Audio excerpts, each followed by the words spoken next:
What is going on, everybody? How you all doing out there? I hope this video is finding you well. Welcome back to Get Right On In. My name is Andrew, for those of you who do not know, and today I thought I would bring you a little behind the scenes and do a little write with me as I work on a chapter for my book that is currently titled The Infestation, but I don't like that title and I'll be changing it sometime before the end. But any of you who have followed me for a while might know that this was the book that I talked about in my work in progress tag, and it is also the book that I am currently working on for the Write for Your Life challenge. I will link all of that down in the description box for anybody who is interested. But today I am working on a scene that has been kind of stressful for me. It's like literally the one scene that I just can't get through for whatever reason. So I decided to channel my NaNoWriMo Andrew from 2020 and try recording my writing session to see if I can get the kick in the pants that I need for it. So now with all of that out of the way, without further ado, let's get right on in.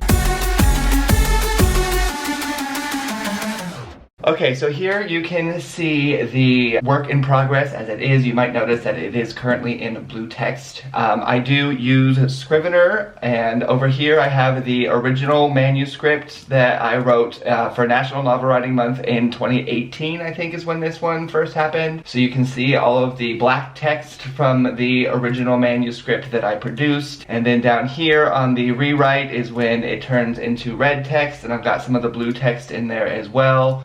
And now here I'm on the third draft, and the reason that I do this is that Scrivener has this little thing called revision mode, which as you can see right here, it just takes whatever round you're on and assigns it a color. You can obviously do that just for yourself under whatever writing program you use, but I like the idea of the multicolored text just because, as you can see in this particular instance right here, the black represents what I originally wrote, the red is the round 2, and the blue is the round 3. So it just shows me how things have changed over time and where I put some work, and especially on adding things, all of that kind of good stuff. So that's just one little thing that I like to do when I rewrite or when I'm working on my edits. I like that little color-coded thing, because then at the end you have just an amalgamy of colors that just show your thought process throughout the entire thing. So over here now in the third draft, I have submitted already this 1 through 9 from the phase 1, part 1 of this book. So you can read that if you would like to go and pledge on my work over at that Buy Me a Coffee Write for Your Life challenge thing that's linked down there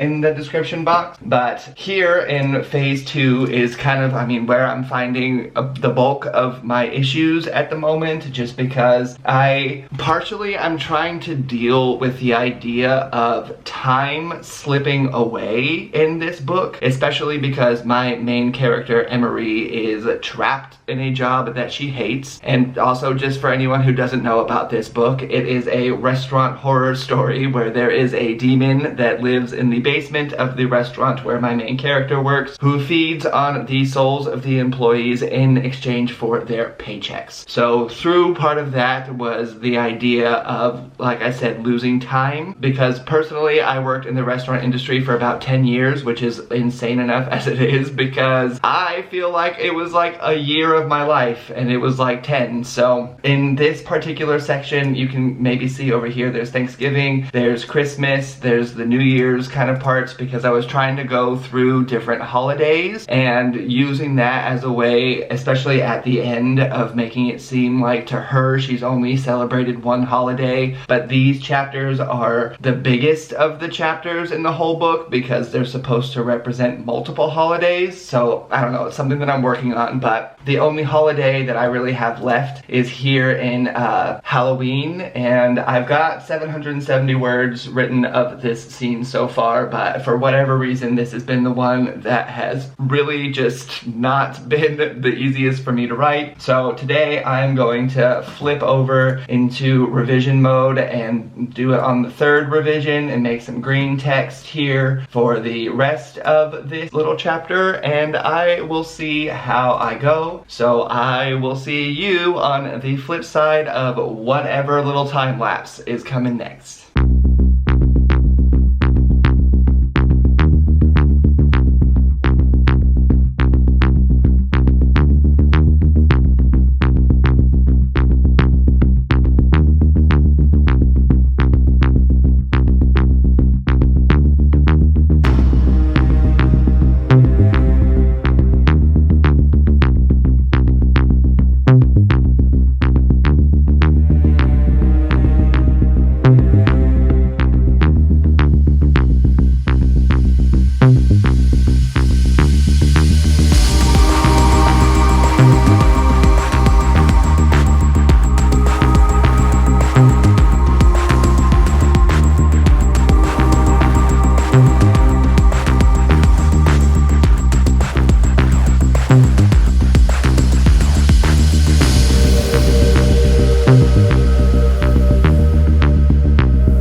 just get about 2,500-ish words out of that little sprint that I've done for the last 45 minutes, and I think that for now I am just going to leave that there. This is coming together a little bit better than I thought, but the thing is a lot of times with situations like this, especially when it's like I don't know what to write or I don't know how to approach a scene, it really is just better to get something down, because now I at least have words to play with, whereas before I was just staring at that little cursor blinking at me and telling me that I needed to get right on into getting writing. So I'm happy now that I have some more to work with out of this scene, but I do think that that is going to be it, because I can't give you all too much of a backstage pass into this book, especially because it is part of that competition. But again, feel free to follow the link down in that description box to check out the challenge, or to watch my video about the challenge that I have on this channel, and potentially even offer a pledge so you can read what I have written so far. In the meantime, if you enjoyed this video, I would love it if you gave it a little thumbs up, as well as potentially considered pressing on that little subscribe button to join me on Tuesdays and Thursdays, and sometimes on Sundays, for bookish and writerly and entertainment-y-esque content just like this. In the meantime, I hope you all have a day just as beautiful as you, and I will see you all in the next one. Bye!